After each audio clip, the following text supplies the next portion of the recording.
ये इंतज़ार का सफ़र बहुत ही विदारक होता है। इंतज़ार किसी का भी हो वो सहा नहीं जाता। इस समय इंतज़ार हो रहा है एक्सप्रेस का, जो हमें यात्रा कराएगी मुंबई की।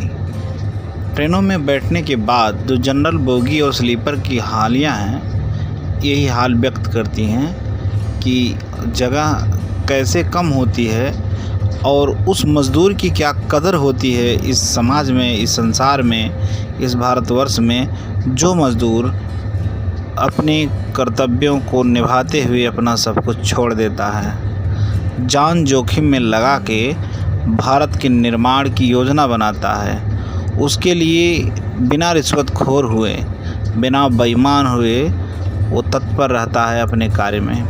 हम देख रहे हैं फूलपुर रेलवे स्टेशन। ये स्टेशन पटरी से महज 1 फीट ऊपर इसकी प्लेटफॉर्म बनाई गई है। भी पुराना ही है और यात्री इंतज़ार कर रहे हैं। देख रहे हैं शौचालय का ताला हमेशा के लिए बंद है। यहाँ लिखा गया दिव्यांग शौचालय, वेस्ट शौचालय, लेकिन शौचालयों में ताले का निर्माण बहुत मुश्किल देखा जाता है। इधर यात्री इंतज़ार कर रहे हैं।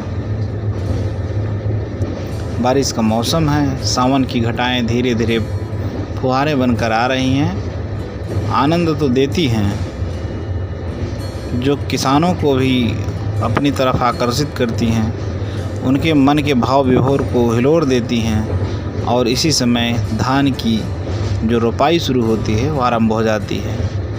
ये व्यक्ति अपने पैरों से पटरी को नापने की कोशिश कर रहा है। 1 फीट, महज 1 फीट से भी कम है, और देख के मुस्कुरा रहा है। आगे देखते हैं ये नज़ारा।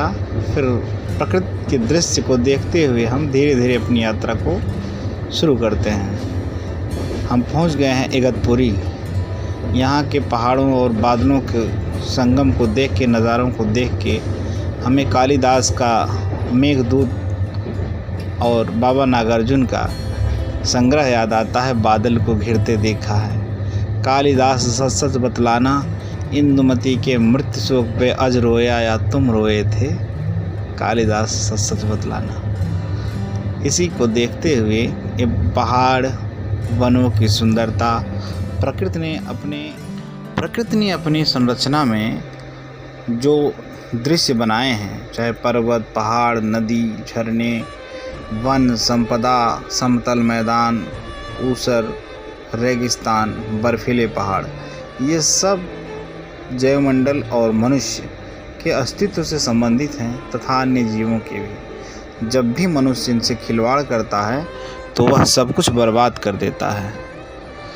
आज पर्यावरण के साथ जो क्षरण और दोहन किया जा रहा है, इसका नुकसान किया जा रहा है, इसकी भरपाई मनुष्य अनंत काल तक भी नहीं कर पाएगा अगर इसे रोका नहीं गया तो। और वह अपने विनाश के लिए अपना ही मार्ग प्रशस्त कर रहा है। इस विनाश की घड़ी को दूर करने के लिए इन पहाड़ों का अस्तित्व जरूरी है, इन वृक्षों का भी अस्तित्व जरूरी है, समतल मैदानों का अस्तित्व तथा रेगिस्तानों का भी कहीं न कहीं अपना अस्तित्व है, जिसे प्रकृति ने बहुत सोच समझकर बड़ी हुबहू से, बड़ी खूबसूरती से सजाया है। पैसा, जाति, धर्म, मजहब नहीं देखता दोस्त। इन तीनों दृश्यों में देख लो, जो जाम लगा है मंत्रियों के लिए जाम नहीं होगा। तीसरे दृश्य में देख लो, जो भीड़ दिखाई दे रही है ना आम पब्लिक के लिए, वीआईपी पब्लिकों के लिए नहीं होती है। दोनों बीच वाले कोच को देख लो, एसी और नॉन एसी। एसी कोच में सुविधाएं और नॉन एसी कोच में असुविधाएं।